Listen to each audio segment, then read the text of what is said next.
ಅನ್ನಭಾಗ್ಯ ಯೋಜನೆಯ ಮತ್ತೊಂದು ಅಪ್ಡೇಟ್ಗೆಲ್ಲರಿಗೂ ಸ್ವಾಗತ. ನಾನು ನಿಮ್ಮ ಪ್ರೀತಿಯ ಶಿವು. ಇವತ್ತಿನ ಒಂದು ವಿಡಿಯೋದಲ್ಲಿ ಅನ್ನಭಾಗ್ಯ ಯೋಜನೆಯ ಜುಲೈ ತಿಂಗಳ ಅಕ್ಕಿ ಹಣಕ್ಕೆ ಸಂಬಂಧಪಟ್ಟಂತೆ ಒಂದು ಮಹತ್ವದ ಮಾಹಿತಿ ಬಂದಿದೆ.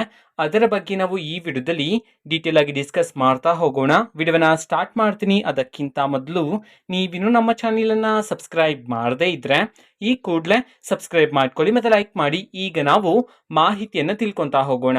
ಅನ್ನಭಾಗ್ಯ ಯೋಜನೆಯ ಜುಲೈ ತಿಂಗಳ ಅಕ್ಕಿ ಹಣವನ್ನ ಇವತ್ತು ಅಂತಂದ್ರೆ ದಿನಾಂಕ 24/8/2024 ಇವತ್ತು ಜುಲೈ ತಿಂಗಳ ಅಕ್ಕಿ ಹಣವನ್ನ ಬಿಡುಗಡೆ ಮಾಡಲಾಗ್ತಿದೆ ಅಂತ ಹೇಳಿ ಈಗ ಮಾಹಿತಿಯನ್ನ ತಿಳಿಸಿರ್ತಕ್ಕಂಥದ್ದು. ಯಾವ ಯಾವ ಜಿಲ್ಲೆಗಳಲ್ಲಿನ ಪ್ರಜೆಗಳಿಗಾದ್ರೆ ಇವತ್ತು ಜುಲೈ ತಿಂಗಳ ಅಕ್ಕಿ ಹಣವನ್ನ ಬಿಡುಗಡೆ ಮಾಡಲಾಗ್ತಿದೆ ಇದನ್ನ ನಾವು ತಿಳ್ಕೊಳೋದಾದ್ರೆ, ಇವತ್ತು ಕರ್ನಾಟಕದಲ್ಲಿರ್ತಕ್ಕಂತಹ 22 ಜಿಲ್ಲೆಗಳಲ್ಲಿನ ಪ್ರಜೆಗಳಿಗಾದ್ರೆ ಜುಲೈ ತಿಂಗಳ ಅಕ್ಕಿ ಹಣವನ್ನ ಬಿಡುಗಡೆ ಮಾಡಲಾಗ್ತಿದೆ ಅಂತ ಹೇಳಿ ತಿಳಿಸಿರ್ತಕ್ಕಂಥದ್ದು. ಸೊ ಈಗ ನಾವು 22 ಜಿಲ್ಲೆಗಳ ಹೆಸರನ್ನ ತಿಳ್ಕೊಂತಾ ಹೋಗೋಣ.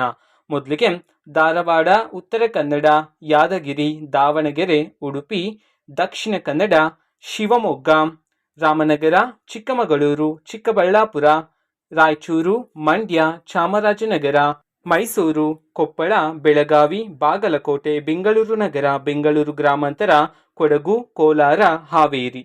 ಈ 22 ಜಿಲ್ಲೆಗಳಲ್ಲಿನ ಪ್ರಜೆಗಳಿಗಾದ್ರೆ ಇವತ್ತು ಜುಲೈ ತಿಂಗಳ ಅಕ್ಕಿ ಹಣವನ್ನ ಬಿಡುಗಡೆ ಮಾಡಲಾಗ್ತಿದೆ ಅಂತ ಹೇಳಿ ಈಗ ಭರ್ಜರಿ ಗುಡ್ ನ್ಯೂಸ್ ಅನ್ನ ತಿಳಿಸಿರ್ತಕ್ಕಂಥದ್ದು. ಓಕೆನಾ? ಸೊ ಇದು ಇವತ್ತಿನ ಒಂದು ವಿಡಿಯೋ. ಸೊ ಇದೇ ರೀತಿ ಗೃಹಲಕ್ಷ್ಮಿ, ಅನ್ನಭಾಗ್ಯ, ಶಕ್ತಿ ಯೋಜನೆ, ಯುವ ನಿಧಿ, ಗೃಹ ಜ್ಯೋತಿ, ಕಾಂಗ್ರೆಸ್ನ ಎಲ್ಲ ಯೋಜನೆಗಳಿಗೆ ಸಂಬಂಧಪಟ್ಟಂತೆ ಇಂಪಾರ್ಟೆಂಟ್ ಅಪ್ಡೇಟ್ಗಳು ನಿಮಗೆ ಈ ಒಂದು ಚಾನೆಲಲ್ಲಿ ಇಮಿಡಿಯೇಟ್ಲಿ ಸಿಗ್ತಿರುತ್ತೆ. ಅದಕ್ಕೋಸ್ಕರ ನೀವಿನ್ನೂ ನಮ್ಮ ಚಾನೆಲನ್ನು ಸಬ್ಸ್ಕ್ರೈಬ್ ಮಾಡದೇ ಇದ್ರೆ ಈ ಕೂಡಲೇ ಸಬ್ಸ್ಕ್ರೈಬ್ ಮಾಡ್ಕೊಳ್ಳಿ. ಸಬ್ಸ್ಕ್ರೈಬ್ ಮಾಡೋದ್ರ ಮುಖಾಂತರ ನಾನು ಯಾವುದೇ ವಿಡಿಯೋ ಹಾಕಿದ ತಕ್ಷಣ ನಿಮಗೆ ನೋಟಿಫಿಕೇಶನ್ ಸಿಗುತ್ತೆ. ಅದ್ರ ಮುಖಾಂತರ ನೀವು ಬೇಗನೆ ವಿಡಿಯೋವನ್ನ ನೋಡ್ಬೋದಾಗಿರುತ್ತೆ ಮತ್ತೆ ಆ ವಿಡಿಯೋದಲ್ಲಿರುವ ಇನ್ಫಾರ್ಮೇಶನ್ ಅನ್ನ ತಿಳ್ಕೊಬೋದಾಗಿರುತ್ತೆ. ಓಕೆನಾ? ಸೊ ಇದು ಇವತ್ತಿನ ಒಂದು ವಿಡಿಯೋ ಅಂತ ವಿಡಿಯೋ. ಪ್ಲೀಸ್ ಲೈಕ್ ಮಾಡಿ, ಶೇರ್ ಮಾಡಿ ಮತ್ತೆ ಸಬ್ಸ್ಕ್ರೈಬ್ ಮಾಡ್ಕೊಳ್ಳಿ. And thanks for watching video. Bye.